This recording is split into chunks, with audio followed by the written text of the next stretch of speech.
मुजफ्फरनगर पुरकाजी विधानसभा क्षेत्र के कार्यकर्ता सम्मेलन में प्रदेश के कैबिनेट मंत्री अनिल कुमार ने आगामी विधानसभा चुनाव को लेकर बड़ा दावा किया। उन्होंने कहा कि वर्ष 2027 में उत्तर प्रदेश में एक बार फिर एनडीए गठबंधन की सरकार बनेगी और यह लगातार तीसरी बार सरकार बनाने में सफल होगा। कैबिनेट मंत्री ने कहा कि पुरकाजी की जनता ने उन्हें वर्ष 2007, 2012 और 2022 में लगातार 3 बार विधानसभा चुनाव जिताकर अपना आशीर्वाद दिया। उन्होंने कहा कि जनता के इसी विश्वास की बदौलत उन्हें प्रदेश सरकार में कैबिनेट मंत्री बनने का अवसर मिला है। अब उनका लक्ष्य 2027 के चुनाव में पुरकाजी सीट पर जीत दर्ज कर पार्टी और गठबंधन को मजबूत करना है। अनिल कुमार ने प्रधानमंत्री नरेंद्र मोदी और मुख्यमंत्री योगी आदित्यनाथ की जन कल्याणकारी नीतियों की सराहना की। उन्होंने कार्यकर्ताओं से चुनाव की तैयारियों में जुटने और जनता के बीच सरकार की उपलब्धियां पहुंचाने का आह्वान किया। देखिए, एक शुरुआत है। 2027 का चुनाव निकट है।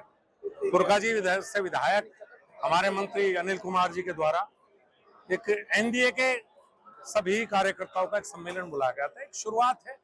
दूसरी विधानसभा में इस तरह के आपसी सम्मेलन होंगे। जो सहयोगी दल है एनडीए के, वो सब कार्यकर्ता आपस में बैठेंगे, परिचय भी होगा और आगे की रणनीतियां भी बनेगी। एक शुरुआत हुई है जनपद मुजफ्फरनगर। आपने अखिलेश यादव के बयान को लेकर चर्चा की, जिस तरह से जयंत चौधरी को चवन्नी बताया, उसको लेकर आप क्या कहेंगे? उनके प्रदेश अध्यक्ष जाट समाज को टारगेट करके गए हैं। प्रदेश अध्यक्ष को तो यह कहूंगा कि एक परिवार से बाहर निकल लो भाई। एक परिवार को टिकट मिलते हैं समाजवादी पार्टी में, परिवारवाद की पार्टी है, और अखिलेश जी को ऐसा बयान नहीं देना चाहिए था।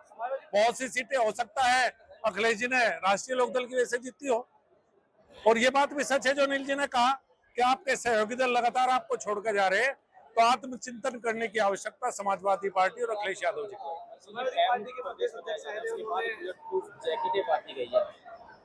सुना तो मैंने भी है भाई। भाई देख, भयमुक्त तो है, अब उन्हें जैकेट क्यों दे रहे हैं वो उनसे पूछ भाई, मुझे नहीं पता इस बात का। पर देखो, ये आप भी मानेंगे, मैं मानेंगे, कानून व्यवस्था बहुत बेहतर हुई है और मुझे नहीं लगता कि हमें किसी को ज्यादा उसकी जरूरत है। अभी अभी सब ठीक ठाक है भाई। मुझे नहीं पता इस बात का क्यों दी गई है। किसान संगठनों की उनकी हिस्ट्री मांगी जा रही है। जितने भी किसान संगठन है कि कितनी संपत्ति है, क्या पूरा बायोडाटा मांगा जा रहा है, क्या कहना चाहेंगे? नहीं, मुझे इसके बारे में बहुत ज्यादा भाई वाकई लगातार चीनी के रेट बढ़ रहे हैं, उसको लेकर क्या बढ़ने चाहिए? आपके मेरे लिए दोनों के लिए अच्छा है। चीनी के रेट बढ़ेंगे तो गन्ने के रेट बढ़ेंगे। 2 किलो चीनी खाई जाती है घर में, 3 किलो चीनी खाई जाती है। जब चीनी के रेट गिरते हैं तो किसी को चिंता नहीं होती, गन्ना किसान का पेमेंट कहां से आएगा। इथेनॉल कार्यक्रम भी जारी रहना चाहिए, और अगर रेट नहीं बढ़ेंगे तो गन्ने के कैसे बढ़ेंगे? तो हमें तो खुशी की बात है, थोड़े चीनी के रेट बढ़े, थोड़े गन्ने के रेट बढ़ेंगे, अच्छी बात है। मैं कह रहा हूँ कि शुगर की वजह से लोग कम चीनी खाने लगे। अगर इथेनॉल नहीं बनाएंगे तो हमारा गन्ना कहाँ जाएगा? ये प्रहार गन्ना किसान के ऊपर विपक्षी दल कर रहे हैं। गन्ना किसान को खड़ा होना चाहिए, इसका जवाब देना चाहिए।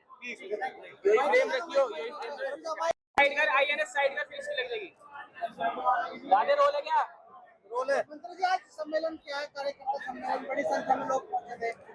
देखो, ऐसा है ना, 2027 में नजदीक है, तो उसी परिप्रेक्ष्य में हमने एनडीए के तत्वाधान में पुरकाजी विधानसभा का स्पेसिफिक रूप से राष्ट्रीय लोकदल कार्यकर्ता और भारतीय जनता पार्टी कार्यकर्ताओं का आमंत्रित करके उनसे जो है चर्चा की है।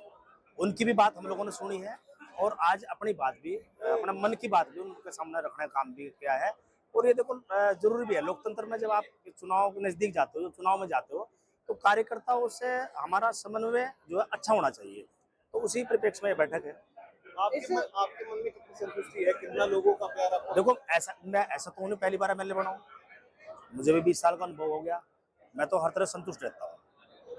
भाजपा और लोकदल दोनों के यहाँ पे वरिष्ठ कार्यकर्ता हैं। सांसद चंदन चौहान यहाँ नहीं दिखे। सांसद असल में, मेरी बात सुनो, ये विधानसभा क्षेत्र का कार्यक्रम है। सांसद जी वैसे भी जो है ना, वहाँ 3 तारीख का कार्यक्रम जो है मुझे सहारनपुर में रखा गया है, जयंत चौधरी जी का, उसकी तैयारी में लग रहे हैं। और वो ये कोई सवाल नहीं होता कौन है कौन नहीं है। कोई हो सकता है आज मैंने 23 तारीख में 23 तारीख में एमपी साहब यहाँ ना मौजूद हो, ऐसा भी तो हो सकता है। लेकिन पुरकाजी के पूर्व विधायक नहीं, मैंने उनको 4 बार फोन किया, 4 बार सूचना कराई, लेकिन उन्होंने फोन नहीं उठा। मैंने सब लोग आमंत्रित किए, सबने व्यक्तिगत रूप से मैंने फोन किया सबको। अखिलेश यादव जी की काफी चर्चा की गई आज इस कार्यक्रम में। नहीं, अखिलेश यादव जी की चर्चा हमने नहीं करी। अखिलेश यादव जी ने खुद कहा कि चर्चा का विषय वो खुद बने हैं। वो जिस तरह के मतलब ट्वीट कर रहे हैं, जिस तरह के बयानबाजी कर रहे हैं, वो बहुत हल्की बयानबाजी है। विशेषकर जब मान लो कोई मुख्य विपक्षी दल उत्तर प्रदेश में की भूमिका निभा रहा है, ऐसे उसमें मान लो आप इतनी हल्की बयानबाजी करना, असंवैधानिक भाषा में जो है किसी को कहना, तो वो मेरे हिसाब से गलत नहीं है। जो बात उन्होंने कही थी वो निंदनीय है, जिसके आपत्तिजनक भी है, दुर्भाग्यपूर्ण भी है। उसकी निंदा सार्वजनिक हलकों में, राजनीतिक हलकों में सभी लोगों ने की है। राष्ट्रीय लोकदल को 120 सीट मिले, इसे भी उन्होंने कल अपनी पार्टी को इस्तीफा हटाओ। अब एक बात तो सुनो, मान लो वो हमें तो 120 बता रहे हैं कि हमें 4 गुने मिल रही, मतलब उनको सार हमें 30 मिली थी, तो इस बार 120 में मिल रही है। तो वो हमारी चिंता ना करें, समाजवादी पार्टी के लोग अपने अलायंस की चिंता करें। वे जो उनका एक सहारनपुर का सांसद है उसे संभालना कर लोग।